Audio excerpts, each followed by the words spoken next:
Hey, what's up everyone? Welcome back to the channel. Today's video is going to be on what do you need for turkey hunting, guys. And obviously, I'm just going to go ahead and state the obvious. You obviously need your shotgun. I believe some people actually use bows. If you use bows, that's a whole separate thing to get into. But I'm just going to talk about the shotgun real quick. This is what I used this last season.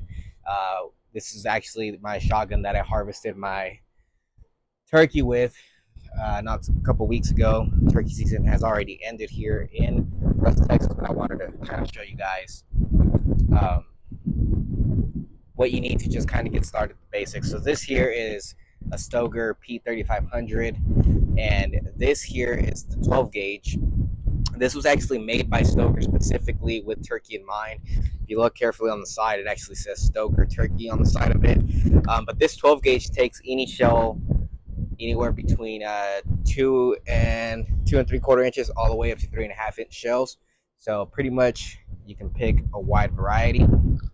And then they make all sorts of new and improved shotgun shells nowadays. But basically, this is just my basic shotgun here. It's just a pump action shotgun. Does the job very good, and it actually shoots really good for me. I will say I do think this is a little bit long. Specifically whenever you're sitting or kind of backing up. For me, I think it is a little bit long, but just get yourself any shotgun that fits you, anything that you like. You can do 12 gauge, you can do 20 gauge. Uh, really depends up to you and your preference. It doesn't have to be a pump action. You can do a double barrel, side by side or over and under. But anyways, this is what I used. I'll link this down below too, or on where you can find it. If you are trying to get into one of these. And then the next thing I want to talk to you guys about is the choke tube. This right here is the choke tube. This did not come with my shotgun. The shotgun, whenever you buy it, it comes with a modified choke. And I just went ahead and bought a set for my shotgun. I believe that this one here is a long range, and it just has a label there as long range. And this set also came with a mid-range choke. And basically, what I did was I just went to choketube.com, and you can pretty much find any choke that you're looking for. And then they'll also have like the specs for the choke. So depending on what you're trying to shoot out of your shotgun, just make sure that you're looking at everything. This is just for use with steel, lead, copper, or heavy shot. So just keep in mind to look at exactly what the chokes are made for, what kind of rounds they're made for. Some aren't made for steel, some aren't made for lead, and so on and so on. But basically, make sure you get a good choke, preferably anything long range. I like the long range, like I said. The only thing is, you're gonna have to figure out like your hunting scenario, right? Because here in West Texas, it's all very open. A lot of short mesquites, as you can tell in my video. If you haven't seen that video, go ahead and watch it. You'll see what I'm talking about. There's a lot of short mesquite, and it's kind of really sparse and open. So a lot of times the turkeys, you'll have to take a pretty far shot. So you want something like a long range. Now, the downside to this long range choke is if they come in closer than you were expecting, now your spread is not as wide as you would want it to be. It's going to be real tight when they're up close. So you have more of a chance of actually missing on that turkey. So just keep that in mind. Long, mid-range works fine. A lot of guys hunt with just the modified. So totally up to you guys. The next thing I have over here, ammo itself. I personally use the Winchester double X turkey ammo here. This is the 3.5 inch shells. And let me tell you, 3.5 inch shells will definitely put a hurting on that shoulder after a couple shots. So just keep that in mind, guys. Also, whenever you are using your ammo, or if you're deciding to change, make sure you pattern your shots. Get a couple turkey targets, set up a couple yards away, and just take your shots so that way you're noticing what your pattern is, and then you can adjust accordingly. There's plenty of videos on YouTube on how to pattern your shots for shotguns. You can go on over there. I'll link a couple down below that I watched before I patterned mine. But yeah, I really like the way this ammo performed. This is like I said, the Winchester Double X, and I'll link all of this down below so you guys can find it. And if you guys decide to purchase it, you guys can. The next thing you're gonna want is balls. But this one here is the owl collar. This one's made by Strut. I'll link this down below. They make owl collars. They make crow collars. They make coyote collars as well. Pretty much anything that will get that turkey to do a shot gobble whenever you don't want to be using a call specifically for turkey. Like if you don't want to be using a turkey call to call them into you, this is more of a locating kind of call. So you don't want to start calling and then out of nowhere that turkey's already on you and you didn't even have time to set up. So when you're walking in the woods and you're just trying to find out where they are at, doing your recon out there, you want to hit them with some shock collars here.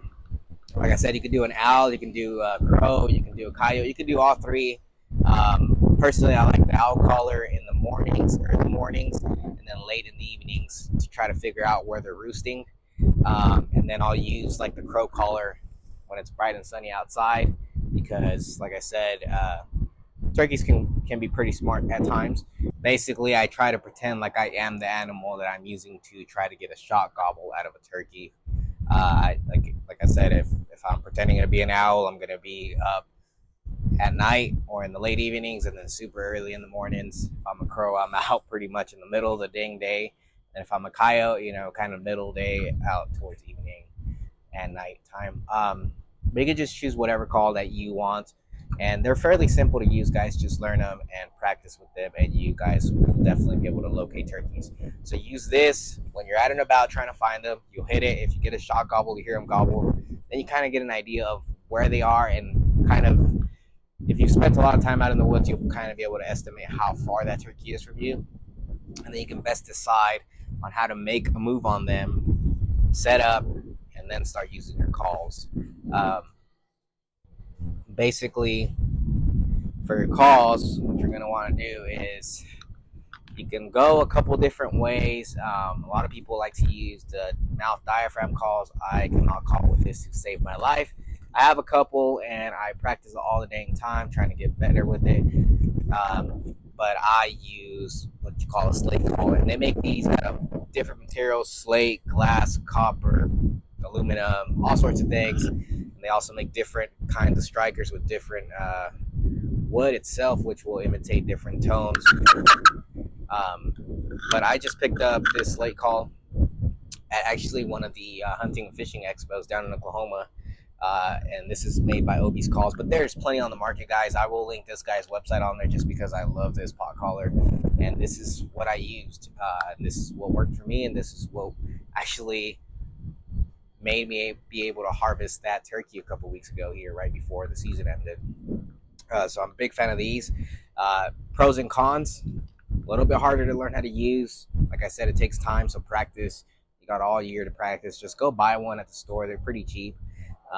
Pop it in your mouth and just practice making noises, and eventually you'll get this down. But this is very friendly beginner, and I wish I had some other ones, but they make box collars, which are fairly easy to use. It's pretty much a box out of wood with kind of like a lever mechanism on there. You'll apply chalk on there and you kind of strike it, and that makes a turkey sound basically. And then just get familiar with the different types of turkey sounds or turkey calls that you'll need to be able to make. You'll need definitely learn how to yelp, all sorts of different things. With this, you can actually learn how to gobble, which my brother's decently good at it, and I am terrible, but I'm getting better at it. But like I said, the pro and cons are pretty much anything that is not one of these diaphragm calls. You have to use your hands to make them work. The downside of that is if you have a turkey coming in, turkeys can see very, very well. So you like any little movement, they can see it, and you want to be very still at this. So if you're using this call and you're making a big movement like this, that turkey might bust you before you even get your shot at him. So preferably hunt with a partner, have him sit behind you, or this way to your left, and you're trying to get the turkey to come out across in front of you. You can kind of sit across where the turkey's gonna walk, sit at his walking path, so you can kind of flank them and take them by surprise. But if you're alone and you got to use this, the turkeys they can pinpoint really well. So just know that any movement, they can see it really good, and that might cause them to bust you. With this, it's in your mouth, and you can make the noises. They come. You're already ready with the shotgun, aiming down sight, and ready to go. If that turkey comes across where you need him to be and he is there and you have your shotgun up and you use this, just kind of call him in, finish it up. Chances are that he'll have a harder time busting you because you're not making as much movement. You're already ready. You have your shotgun up. You're ready to go. And if you move with this and he sees it, and you're busted and he is gone. And let me tell you guys, turkeys are fast. Watch this clip. This dang hen came by, and I mean, you could hear her feet smacking the floor. That's how fast this hen ran whenever we were out there turkey hunting. So, aside from calls, aside from your shotgun, aside from your choke, aside from your ammo, this is another thing that I would recommend. A lot of people don't use these. A lot of people do. And let me tell you, there's certain situations where you want to use them and certain situations where you don't, but you're the judge of that. And honestly, if it just fails for you and it doesn't work for you in that certain situation, don't just cast it out and say, yeah, this doesn't work. It's all scenario based, situation based, and what the turkey is feeling. So let me go ahead and go over here real quick. Let me go grab them. This is what I was talking about right here, guys. These are turkey decoys. They make a buttload of different ones. Now, like I said, I am learning how to hunt, so I'm not trying to go out there and spend a whole bunch of money. So I just bought these cheap foam ones, and this is basically comes with 3 decoys. I think I paid maybe $40 for these, maybe 25. I can't remember what the price was, but it's 3 decoys. It's basically a Jake and 2 hens, and it comes with the stakes you need. Now these are foam. The cool thing about these foam ones that I really like is, look at that. You can throw this in your pack. You're ready to go. But basically, you'd open this up.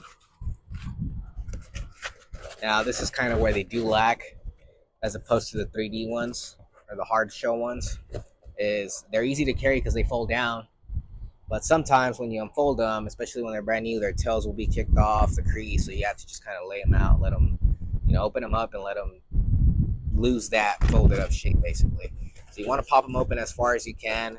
And then it comes with 2 stakes. This stake here is what you'll feed to the top, and then you screw this top on there, fix his little beard up there. My boy Jake right here, this guy made it happen for me this past season, like I said. And then you're gonna take the floor stake, stick this in the ground. It's got that nifty little triangle piece there, so you can use your foot if the ground's hard. Push it down. Once it's down in position, you're just gonna slide it in, and that's what it does, guys. It's in the ground. The wind will hit it. Gives it a little bit of a play, kind of sways back and forth. And then the hen is the exact same thing, guys. The hen is just right over here. That's the hen. Now, a lot of people prefer different ones. I've actually seen other ones that I am trying to buy, or I want to save money to buy them for next season. The only thing is, like I said, they're hard shell instead of this soft, like plastic foam kind of deal. And they're a lot harder to carry in and out of the woods, guys. Like, I mean, those things do not squish down, so you got to put them on your back on a string or something and just walk in there, set them up. They're just bulkier. That's all it is. It's just convenience and how far you're having to get into the woods, how hard these spots are to get to. Like here, it wouldn't be too bad because it's pretty much all wide open, so you just string them on your bag, you're ready to go. In spots where the brush is crazy, I mean, you might not want to be carrying a whole bunch of stuff just swinging around on top of your shotgun and your bag, your vest, whatever it is that you're using. I'm sorry if it's bad. It is really bad. It's Texas, man. But like I said, I will link a couple of these down below, and that is pretty much what I would recommend for you guys to get if you are starting off into the turkey hunting. Study. There's so many YouTube videos. Learn. Get out in the woods, guys. Nothing is gonna beat the experience, the boots on the ground. Nothing's gonna beat that, guys. Anyways, guys, until next time, y'all keep on enjoying the outdoors, and hopefully you guys can pick up some of this gear to help yourself out and be successful. Comment down below if any of this is what you use. If you maybe are an experienced turkey hunter and I missed something, comment that down below so that anybody new trying to learn or see what they need to get, or what they might want to get, can come into the comments and see that. And maybe you got a better suggestion or something else that I may have missed. Like I said, they can see that there, and then they can start looking into that, guys. And even myself, I know I will definitely learn off of some of these comments. Anyways, until next time, like I said, keep on enjoying the outdoors.